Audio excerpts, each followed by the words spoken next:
buo na ito mga kag. Kahit sabog na yung batok niya, ayun o, tumatayo yung nana. Pero siya yung baby boy, si baby boy yan mga kag. Isang taon na yan mga kaging ganyan. Pero pinipilit pa rin niya magtrabaho mga kag. Kasi alam niya kung bakit mga kagri. Parang alam nung kalabaw na pag siya'y tumigil, eh makakatay siya mga kagri. Ewan ko, parang naiintindihan ni baby boy. Parang yung buhay niya pinaglalaban niya mga kagri.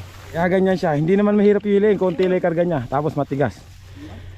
Pero nakanganga siya, hindi yan dahil pagod siya mga kagri, dahil masakit yun.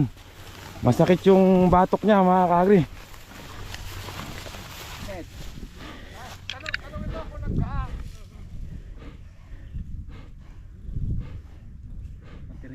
Oo.